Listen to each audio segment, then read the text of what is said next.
Hey guys, welcome back to the channel. So today I want to share the 5-minute devotional with you by John Maxwell. So the title of today's devotion is The Greatest Edge. The Greatest Edge. Whew, let's go. Isaiah 6 verse 8 is the scripture for today. I heard the voice of the Master. Whom shall I send? Who will go for us? I spoke up. I will go. Send me. Whew, that sounds very powerful. Teams are always looking for an edge, right? I'm sure you've seen it. Businesses invest in the latest technologies hoping to improve their productivity. Companies fire their ad agencies and hire others to launch their campaigns. Corporations cycle through the latest management fads like channel surfers through television reruns. Everyone is seeking the magic formula, right? That will lead to success. The more competitive the field is, the more relentless it will be.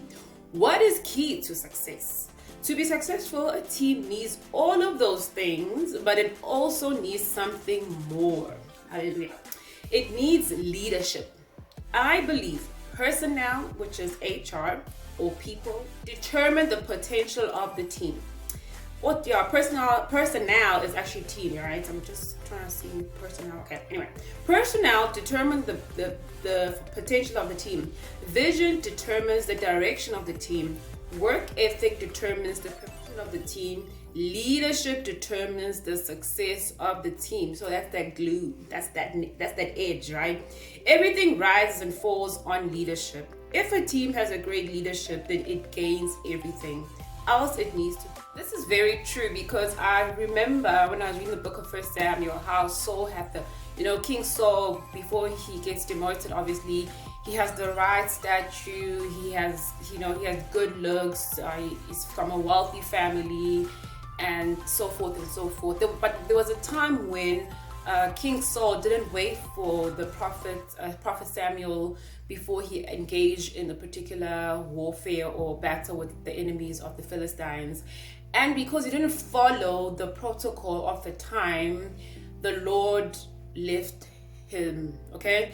And that's when things started going pear-shaped. So the reasoning behind that, if you read further, I forgot he says that the people were nagging him. He couldn't, because now he's obviously excusing himself. The people are nagging him. I have to do this. I have to do this. And then later on, you see King Saul, the same king who said the people are nagging him, is more than happy to have some of these men be killed, right? Like there was a time when before they went to another war, Jonathan, his son, decides to go before him, doesn't tell him. And then that battle goes well. And then he tries to find out, also another time where he told his men not to eat, and they were to not eat for the whole day because they were gonna go and try and win another battle. Just another day, they just finished another battle and they won it. So he was becoming a dictator. His nature was pushy, win at all costs, right? And also because just out of spite, out of jealousy, right?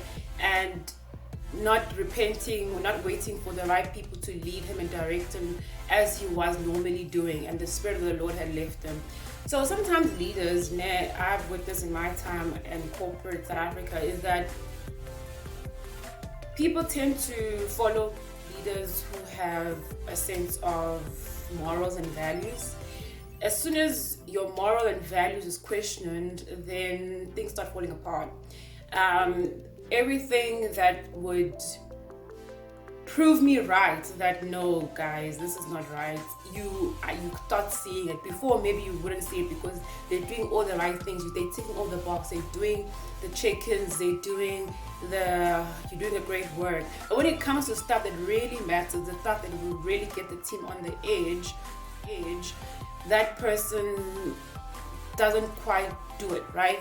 So I think it's very important because it's obviously it differs by case, but I've seen this a lot. And it's quite sad actually, because then the whole team kind of sees it, but nobody wants to say anything about it. So the same thing with Saul, nobody wants to say anything about it, they're just keeping quiet.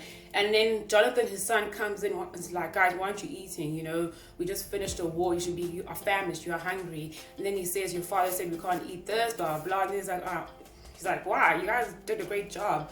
So when trying to push for getting the KPIs, the agenda, all in the name of success and being on the edge, in the wrong way, so the how is very in the wrong way, then people start, is this really someone that I would like to follow? So I pray that if you may be in the same space where a leader is not really strong with their morals and convictions, they take the gift beyond the character, pray about it, ask God to obviously work out to that leader what they need to work out in their personal space, and make sure as well that you model something that will obviously help that leader see. And if you can give that feedback, please. Okay, so thank you for joining me today with John Maxwell. I am a leader. Guidance for daily leaders. We are all leaders. Bye.